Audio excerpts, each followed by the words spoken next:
There are three related to the flow of electricity. They are pressure or voltage, current intensity, and resistance. First, let us consider pressure. With nature always trying to maintain an electrical balance, there is a tendency for any negatively charged object to throw off or repel its excess of electrons, and for a positively charged object to attract electrons. This urge to maintain an electrical balance is potential electric energy.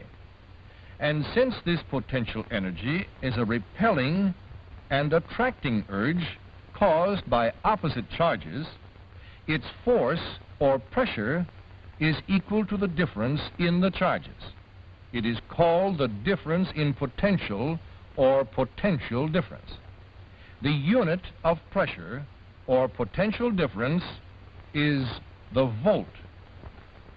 The voltage then is always the potential difference at the negative and positive terminals of the source of the electric energy.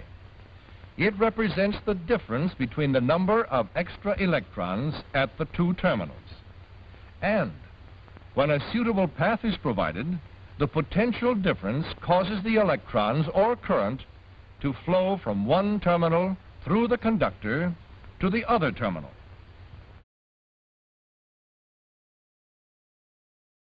To explain how this works, let's review the action of the atoms and their electrons in a piece of metal, where we saw swarms of electrons moving freely in all directions about the atoms.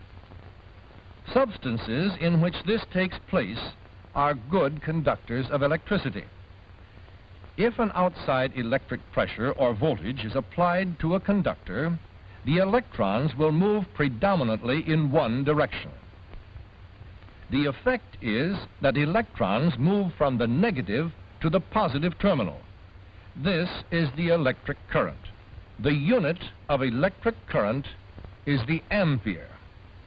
1 amp, now hold on to your hat, 6,300,000,000 billion electrons passing any given point in 1 second. Current, or amperage, then is the number of electrons that pass a given point in a given time.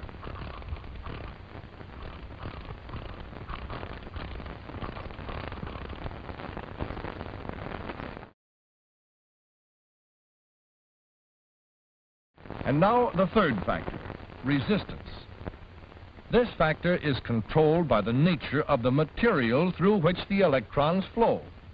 Again, going back to the motion of electrons in a metal, we said that they moved freely about and among the atoms. However, even in the best of conductors, some of the electrons collide with the atoms, tending to retard the movement of the electrons. This is the cause of electric resistance. Collisions are more probable in some metals than in others. Therefore, different metals offer different degrees of resistance to the flow of electrons.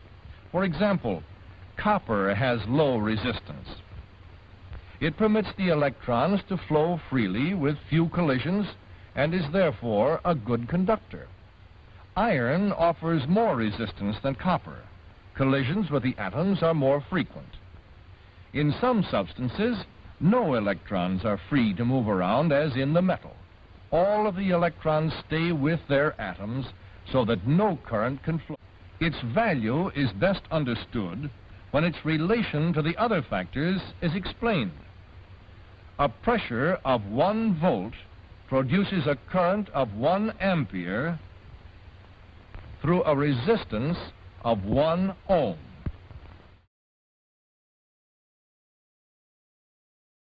And now we may summarize that the billions and billions of atoms of which the universe is built are composed of positive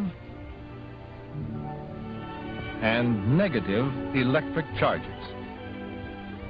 That these charges are normally balanced in matter.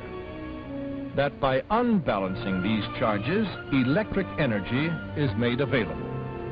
That the urge of nature to restore this balance creates electric pressure, and that the response to this urge, the action of the restoration of the balance, is a flow of electric current.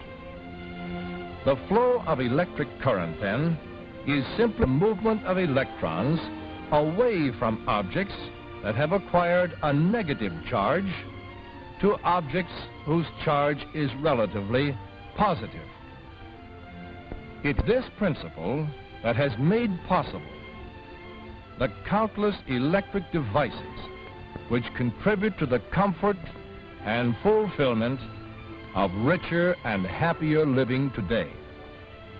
Devices which will expand that to unlimited horizons in the future. Devices whose operation is dependent upon nature's design for matter, demanding that matter itself shall always seek a state of new electrical balance.